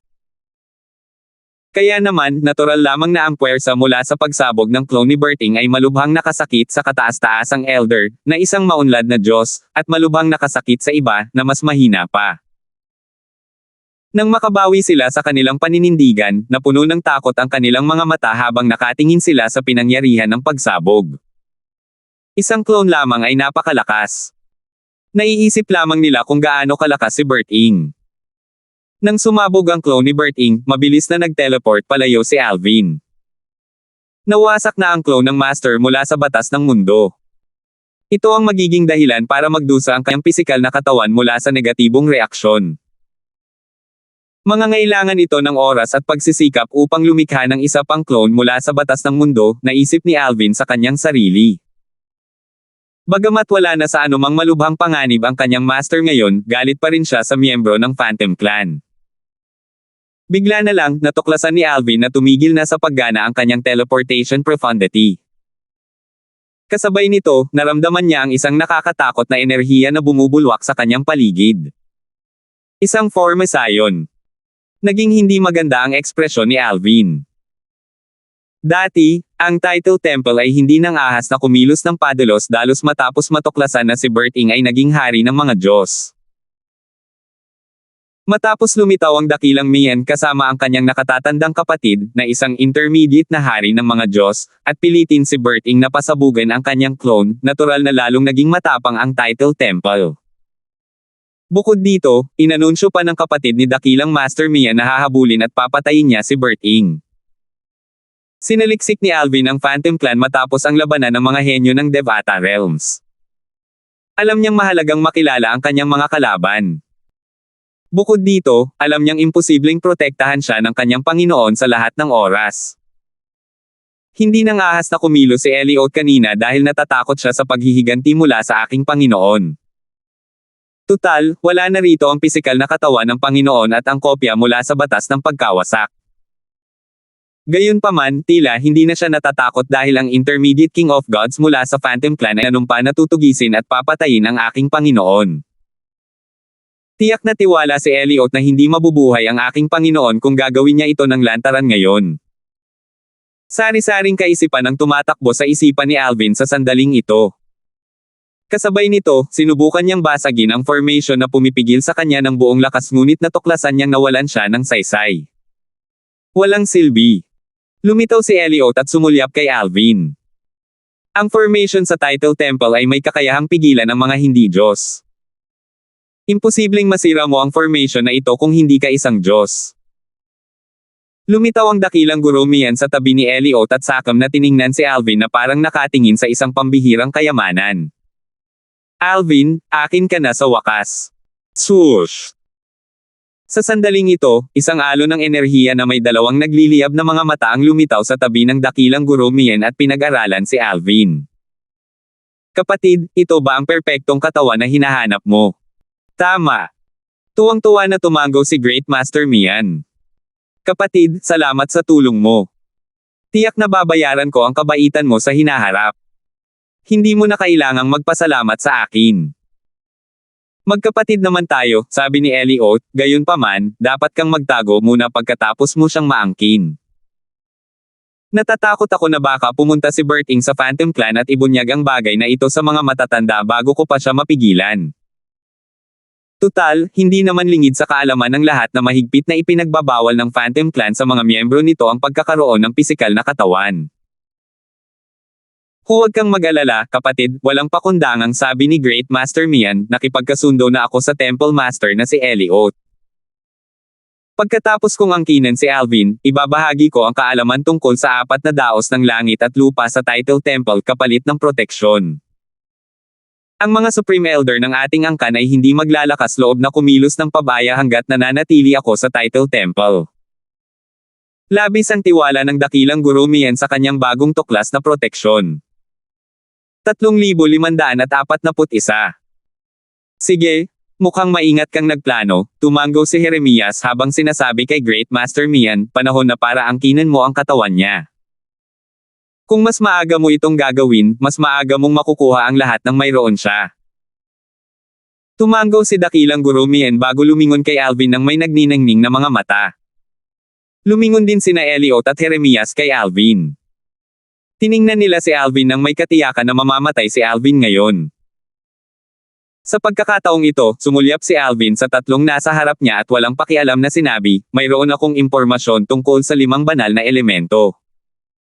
Nang marinig ang mga salitang 5 banal na elemento, natigilan si Great Master Mian habang sina Elliot at Jeremias ay matamang nakatitig kay Alvin. Maya-maya, ngumisi si Great Master Mian at sinabing, ano na? Ibibigay ko rin ang impormasyong ito pagkatapos kitang makuha. Kung nagsasabi ka ng totoo, kahit wala ang tulong mo, mahahanap ko ang 5 divine elements. Tumango sina Jeremias at Elliot nang marinig ang mga salita ni Great Master Mian. Hindi pinansin ni Alvin si Great Master Mian at sa halip ay sinabi kay Elliot, Temple Master Wu, alam mo naman na kaya kanyang magsinungaling pagkatapos mong makuha ang impormasyon mula sa akin, di ba? May alam akong lugar kung saan mo maaaring tipunin ang lahat ng 5 banal na elemento. Kung dadalhin kita roon, tiyak na makukuha mo ang kahit isa, kung hindi man lahat, ng 5 banal na elemento. Kumunat ang noo ni Elliot matapos marinig ang mga salita ni Alvin. Oo nga. Ngayong naitanim na ang binhi ng mga pagdududa, hindi niya maiwasang sumang-ayon kay Alvin. Bro, tumigil ka na sa pagtatanim ng gulo sa amin. Sinusubukan mo lang tumakas. Malamig na sabi ni Great Master Mian. Paano kung naghahasik ako ng alitan? Totoo ang mga sinasabi ko, walang pakialam na sabi ni Alvin. Pagkatapos, humarap siya kay Elliot at sinabing, Temple Master Wu, wala na akong ibang pagpipilian sa ngayon. Kahit papaano, umaasa akong mamatay bilang aking sarili. Ito ang aking hiling sa kamatayan. Kung papayag kang tulungan akong matupad ito, handa akong ibahagi sa iyo ang kinaroroonan ng 5 banal na elemento. Sa katunayan, pagmamayari ko ang isa sa 5 banal na elemento. Pagkatapos magsalita ni Alvin, isang banayad na enerhiya ang kumawala mula sa kanyang katawan. Ang tubig na naglilinis ng mundo at banal na tubig. Nagliwanag ang mga mata ni Elliot, Jeremias, at Great Master Mian nang maramdaman nila ang enerhiya ng world-cleansing divine water. Hindi tulad ng dakilang Gurumian, sina Elliot at Jeremias ay walang interes na angkinan si Alvin. Gayunpaman, ang 5 banal na elemento ay ibang usapan. Lahat sila ay interesado sa 5 banal na elemento. Si Jeremias, na walang yung pisikal, ay kayang umunawa at bumuo ng 4 na daos ng langit at lupa sa tulong ng 5 banal na elemento. Ang pag-unawa sa apat na daos ng langit at lupa ay isa sa mga kinakailangan upang maging isang supreme powerhouse. Gamit ang 5 banal na elemento, mas madaling mabuo at maunawaan ang apat na daos ng langit at lupa. Gamit ang 5 banal na elemento, bukod sa pagiging isang supreme powerhouse, siya ang magiging unang Panginoon ng mga Diyos sa kasaysayan ng Phantom Clan. Patuloy na inihagis ni Alvin ang pain. Ang world-cleansing divine water na ito ay nasa ika-7 anyo nito. Nanlaki ang mga mata ni Eliot, Jeremias, at Great Master Mian sa gulat. Bagamat nararamdaman nilang malakas ang world-cleansing divine water, hindi nila inaasahan na ito ay umunlad na sa ganito kataas na anyo. Bahagyang natigilan si Jeremias sa sandaling ito. Naantig ang kanyang puso. Alam ng lahat na ang 5 banal na elemento ay may 9 na anyo. Dahil ang world-cleansing divine water ni Alvin ay nasa ika-7 anyo nito, nangangahulugan ito na malapit na itong maabot ang perpektong anyo nito. Habang nalilito pa rin ang tatlo, nagpatuloy si Alvin sa pagsasabing, tulad ng sinabi ko, may alam akong lugar na naglalaman ng iba pang 5 banal na elemento. Katulad nitong world-cleansing divine water, lahat sila ay nasa kanilang ika-7 anyo. Dati, sinubukan ng aking world-cleansing divine water na hikayatin ang iba pang mga banal na elemento na tanggapin ako bilang kanilang host, ngunit tinanggihan nila ang mungkahing ito. Gusto nilang maghintay para sa kanilang mga nakatakdang host, huminto siya sandali bago niya sinabi, iisa lang ang hiling ko. Gusto kong mamatay sa aking bayan. Sa katunayan, doon din matatagpuan ang mga banal na elemento. Kahit na matindi ang tukso, hindi naman sila mga tanga. Nanatili pa rin silang nagdududa matapos makinig sa mga salita ni Alvin. Mian, prank ang sabi ni Eliot, maaari mo nang angkinan si Alvin ngayon. Gayunpaman, magagawa mo lang ito kapag kinuha ko na ang kanyang world-cleansing divine water. Para naman sa iba pang 4 na divine elements, maaari mo silang hatiin sa iyong kapatid. Tila bukas palad ang panukala ni Eliot. Gayunpaman, isinaalang-alang niya ang posibilidad na nagsisinungaling si Alvin tungkol sa iba pang mga banal na elemento. Kaya naman, nagpasya siyang kunin ang kanyang makakaya, ang banal na tubig na naglilinis ng mundo. Gayunpaman, tila atubili si dakilang guro Mian na sumang-ayon sa mungkahi ni Eliot. Sinabi niya nang may bahagyang ngiti, sandali lang, Temple Master Wu. Sinabi niyang gusto niyang mamatay sa kanyang bayan. Tumingin si Eliot kay dakilang guro Mian at walang ekspresyong sinabi. Maaari mong kunin ang katawan ni Alvin dito at ngayon din. Kung gayon, kukunin ko ang world-cleansing divine water na mayroon siya ngayon. Para naman sa 4 na iba pang 5 divine elements, lahat ng iyan ay pag-aari ninyo ni Jeremias. Tila mapagbigay na ngayon si Eliot. Sa totoo lang, ito ay dahil alam niya ang pagkakaroon ng world-cleansing divine water batay sa enerhiyang nararamdaman niya, ngunit nagdududa pa rin siya sa pagkakaroon ng 4 na iba pang 5 divine elements. Marahil, gawa-gawa lang iyon ni Alvin. Natural lang, gugustuhin niyang aipangako sa kanya ni Mian ang world-cleansing divine water ngayon. Gayunpaman, atubili si Great Master Mian na tanggapin ang alok ni Eliot. Ngumiti siya ng bahagya at sinabing, Temple Master, sandali lang. Dahil sinabi niyang gusto niyang mamatay sa kanyang bayan, sa palagay ko dapat nating tingnan ang lugar na iyon. Kung naroon ang 4 na divine elements, handa akong ibigay sa iyo ang 2 sa mga divine elements habang ang iba pang 3 divine elements ay hahatiin sa akin at sa aking kapatid. Ano ang mangyayari kung nagsisinungaling siya? Kumunat ang noo ni Eliot. Tunay siyang nag-aatubiling sumuko sa world-cleansing divine water na nakumpirma na ang pagkakaroon nito. Wala akong magagawa kung nagsisinungaling siya, sabi ni Great Master Mian nang may pagkibit-balikat. Malinaw na wala siyang balak na isuko ang world-cleansing divine water. Iba't ibang ekspresyon ang lumitaw sa mukha ni Eliot nang marinig ang mga salitang ito. Maya-maya, nagtanong siya, Alvin, kapag sinabi mong gusto mong mamatay sa iyong bayan, ang tinutukoy mo ba ay ang Saint Province Realm o ang Yanhuang Realm? Bahagyang nagulat si Alvin. Hindi niya inaasahan na ganito karami ang malalaman ni Eliot o ng Title Temple tungkol sa kanya. Yanhuang Realm, sagot ni Alvin habang umiiling, bagamat mas matagal akong nanatili sa Saint Province Realm at mas malalim ang nararamdaman ko para dito, ayos lang sa akin na mamatay sa Yan Huang Realm. Tutal, ang iba pang mga banal na elemento ay nasa Yan Huang Realm.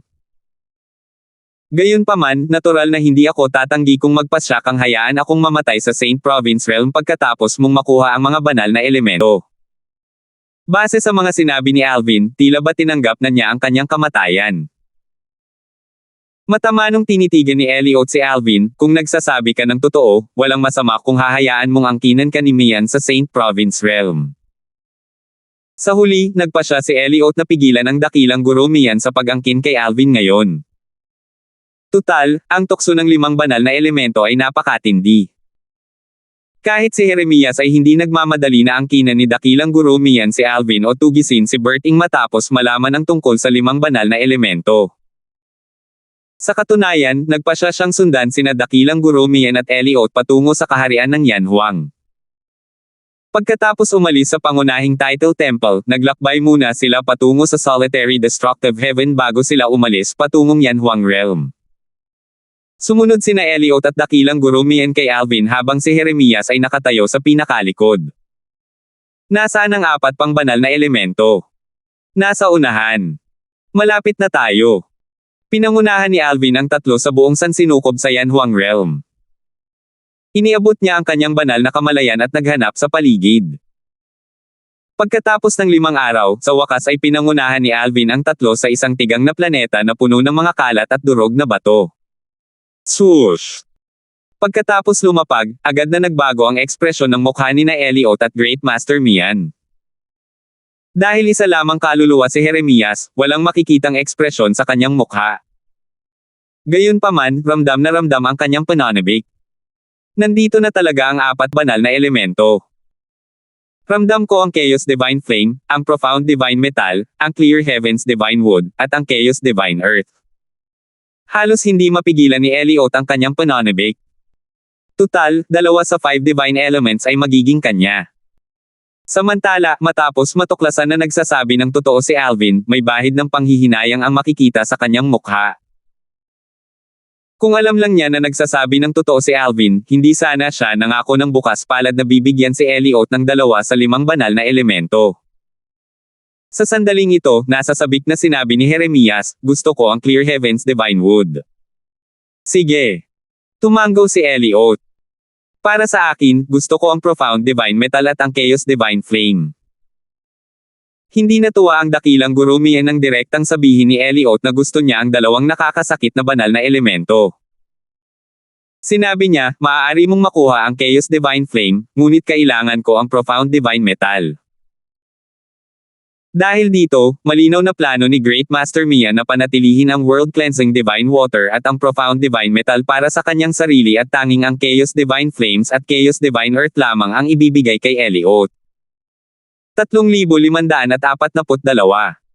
Chaos Divine Earth. Kumunat ang noo ni Elliot. Mian, hindi ko kailangan ang Chaos Divine Earth. Kung ipipilit mo ang Profound Divine Metal, ibigay mo sa akin ang World Cleansing Divine Water. Gusto ko ang World Cleansing Divine Water at ang Chaos Divine Flame. Nang marinig ang mga salita ni na Elliot at Great Master Mian, si Alvin, na nakatalikod sa 2, ay napangisi. Mga hanggal. Swoosh! Swoosh! Swoosh! Kasunod nito, isang banayad na enerhiya ang lumabas mula kay Alvin at pumasok sa lupa sa isang kisap mata lamang. Nang maramdaman ito, sabay-sabay na sumigaw si Jeremias, anong ginagawa mo? Nagmamadaling lumingon sina Elliot at ang dakilang guro Mian upang tingnan si Alvin ng may pag-aalinlangan. Sa katunayan, hindi nila kailanman pinaniwalaan ang mga salita ni Alvin tungkol sa pagsuko at pagnanais na mamatay sa kanyang bayan. Gayunpaman, maaari lamang silang sumunod sa kanyang mga salita dahil ang tukso ng 5 banal na elemento ay napakatindi. Bukod dito, pareho silang may kumpiyansa na ang lahat ay nasa ilalim ng kanilang kontrol at hindi inisip na makakatakas si Alvin nang dalhin nila siya sa makamundong kaharian. Bukod doon, wala silang inisip na si Alvin ay may sinumang katulong na sapat ang lakas upang talunin sila. 3 na sila ngayon. Hindi na sila natatakot kung dumating si Berting kasama ang kanyang mga clone mula sa mga batas. Kaya naman, dahil sa kanilang kasakiman at pagmamataas, buong kumpiyansa nilang dinala si Alvin sa isang makamundong kaharian sa Yanhuang Realm. Mas lalo silang nakasisiguro na tama ang kanilang desisyon nang maramdaman nila ang iba pang apat na banal na elemento sa makamundong kaharian na ito. Wala. Kalmadong humarap si Alvin kay Jeremias. Walang pakialam niyang sinabi, gusto lang ng World Cleansing Divine Water na makipagkita sa mga dati nitong kaibigan. Matagal na rin mula noong huli silang nagkita. Isa pa, malapit na akong mamatay kaya hindi ko na kailangang manatili pa ito sa akin. Hindi na nagsalita si Jeremias matapos makinig sa mga sinabi ni Alvin. Tutal, may katuturan naman para sa kanya ang mga sinabi ni Alvin. Sa oras na ito, masungit na sinabi ni Eliot kay Jeremias, pinuno ng angkan Jeremias, dahil ang iyong kaluluwa ang pinakamalakas sa amin, siguraduhin mong hindi makakatakas ang 5 banal na elemento. Hindi ko kailangan ang paalala mo. Alam ko na ang gagawin, sabi ni Jeremias habang ang kanyang banal na kamalayan ay sumulpat at bumabalot sa buong mundo. Dahil dito, imposibleng makatakas ang 5 banal na elemento. Pagkaraan ng ilang sandali, sa wakas ay sumuko na si Great Master Mian. Sige. Maaari mo nang inumin ang World Cleansing Divine Water. Dahil dito, sa wakas ay sumang-ayon ang tatlo na ibigay kay Eliot ang World Cleansing Divine Water at Chaos Divine Flame habang ang iba pang 3 Divine Elements ay hahatiin kina Great Master Mian at Jeremias. Nang marinig ang mga salita ni Great Master Mian, isang ngiti ang sumilay sa mukha ni Eliot. Pagkatapos, nanatiling malamig ang kanyang mga mata habang lumingon kay Alvin at nakangiting sinabi, Mian, huwag mo nang sayangin ang oras. Panahon na para angkinin mo si Alvin.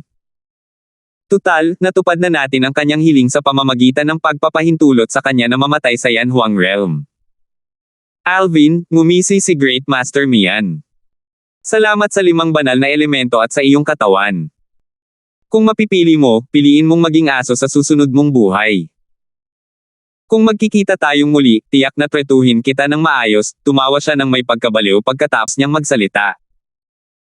Nanatiling walang ekspresyon si Alvin nang marinig niya ang mga salita ni Great Master Mian. Swoosh! Sa oras na ito, ang kaluluwa ni Great Master Mian ay biglang lumabas sa katawan ni Ares patungo kay Alvin. Bang! Agad na bumagsak sa lupa ang katawan ni Ares. Pagkaraan ng ilang sandali, pinilit niyang imulat ang kanyang mga mata bago tuluyang bumangon at umupo nang nakakross ang mga paa.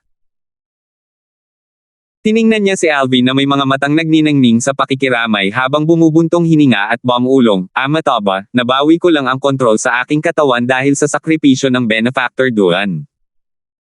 Natatakot ako na hindi ko na mababawi ang pabor na ito sa buhay ko. Sa lahat ng mga taong ito, nang sinapian ni dakilang guro Mian si Ares, alam pa rin niya ang nangyayari. Naranasan niya ang lahat ng naranasan ni dakilang guro Mian. Wala na siyang sariling kontrol sa kanyang katawan. Para siyang isang manunood na nanunood kay dakilang guro Mian. Palam, Alvin. Umalangaw-ngaw sa hangin ang boses ni Great Master Mian bago niya tinamaan ang katawan ni Alvin. Umalangaw-ngaw sa isipan ni Alvin ang kanyang mapang-uyam na tawa habang tinatahak niya ang kaluluwa ni Alvin.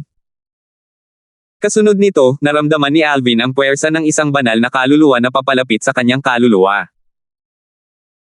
Hindi siya nagpumiglas dahil alam niyang walang saysay ang lumaban kung siya ay isang celestial lamang, kahit na siya ay isang 10 Direction Celestial Emperor, habang ang kalaban ay isang Diyos. Ang tagal na kitang hinihintay. Gayunpaman, nanatiling kalmado si Alvin. Hindi mo na kailangang magpanggap. Malapit nang mawasak ang kaluluwa mo. Mapanghamak na sabi ni Great Master Mian. Ganoon ba? Tumawa si Alvin. Kasunod nito, ang kanyang kaluluwa ay nagsimulang magliwanag na may mga ilaw na may 5 magkakaibang kulay, ginto, berde, asul, pula, at dilaw. Ang mga ilaw ay nakasisilaw. Nang malapit ng balutin ng kaluluwa ni Great Master Mian ang kaluluwa ni Alvin, isang nakanganga na bibig ang lumitaw sa tabi ng kaluluwa ni Alvin at nilamon ang kaluluwa ni Great Master Mian. Hindi. Matinding sigaw ni Great Master Mian nang sandaling siya ay lamunin ng laway. Napakalakas ng sigaw na kahit sina Eliot at Jeremias na wala sa katawan ni Alvin ay narinig ito. Agad na nagbago ang ekspresyon ng dalawa. Sa kabilang banda, si Ares na nakaupo pa rin sa lupa ay lumingon kay Alvin ng may pagtataka. Napaisip siya kung niloloko ba siya ng kanyang mga tainga. Bakit sumigaw ng napakasama ang dakilang Panginoong Mian bago siya biglang tumahimik? Pagkatapos, mausisan niyang iniabot ang kanyang banal na kamalayan sa katawan ni Alvin. Nang maramdaman ni Ares ang 5 magkakaibang enerhiya sa katawan ni Alvin, napabuntong hininga siya. Langit. Ito ang 5 banal na elemento. Nagawa niyang lipulin si Mian sa tulong ng 5 banal na elemento. Marahil, maaaring hindi alam ng iba kung gaano kalakas ang kaluluwa ni Great Master Mian, alam na alam ito ni Ares. Tutal, ang kanyang kaluluwa ay pinigilan ni Great Master Mian sa loob ng napakaraming taon. Paano siya hindi mapapahanga at mabibigla sa hindi kapani-paniwalang gawang ito? Kapatid. Sigaw ni Jeremias sa kawalan ng pag-asa. Biglang lumakas ang kanyang enerhiya nang humarap siya kay Alvin. Ikaw. Nangahas kang patayin ang kapatid ko. Mamatay ka. Gusto kitang mamatay. Parang isang guhit ng liwanag, sumugod si Jeremias patungo kay Alvin. Jeremias, hahanapin kita sa Phantom Clan sa malaot madali. Malamig na sabi ni Alvin. Kasunod nito, 5 ilaw sa iba't ibang kulay ang kumislap sa ilalim ng mga paa ni Alvin. Pagkatapos, ang mga ilaw ay sumilay at naghabi ng isang hola sa paligid niya. Bago pa man makarating si Jeremias kay Alvin, nayanig ang holang may 5 kulay. Pagkatapos, isang luha ang lumitaw sa kawalan, na lumikha ng isang malakas na ambon na mabilis na humila sa hola papasok. Dali-daling huminto si Jeremias, takot na lumapit sa punit. Delikado para sa kanya na mapunit ang punit kung hindi niya alam kung saan ito haantong kahit na isa siyang intermediate king of gods. Bukod dito, walang garantiya na mahuhuli niya si Alvin kahit na mapunit niya ang punit. Ililipat sila sa iba't ibang lugar sa sandaling mapunit nila ang punit. Nang mawala si Alvin sa paningin at humina ang kanilang mga luha, sa wakas ay bumalik sa dati ang katinoan ni Ares at Eliot. Bakas pa rin sa kanilang mga mukha ang kanilang pagkabigla at kawalan ng paniniwala. Siya, nakatakas ba siya? Pakiramdam ni Ares ay nananaginip siya. Kung tutuusin, may dahilan kung bakit gustong umalis ni Alvin sa templo ng titulo at pumunta sa makamundong kaharian. Nakakamangha ito. Ang 5 banal na elemento ay magkakasamang umiiral sa kanyang katawan. Alam ni Ares na ang tanging dahilan kung bakit nakatakas si Alvin mula kina Jeremias at Eliot ay dahil sa walang humpay na paglabas ng lakas ng 5 banal na elemento. Nakatakas nga ba talaga siya? Hindi maganda ang ekspresyon ni Eliot. Paano niya hindi ito inaasahan? Ang kanyang kayabangan at kasakiman ang dahilan kung bakit siya kumilos ng padalos-dalos at walang ingat. Puno siya ng pagsisisi sa pagpayag kay Alvin na mapunta sa makamundong kaharian. Kung sila ay nasa malayang kaharian pa rin na kinaroroonan ng pangunahing templo ng titulo, hindi sana makakatakas si Alvin kahit na nagawang patayin ni Alvin ang dakilang Panginoong Mian. Salamat po at sinamahan ninyo ako. Ingat lagi mga master.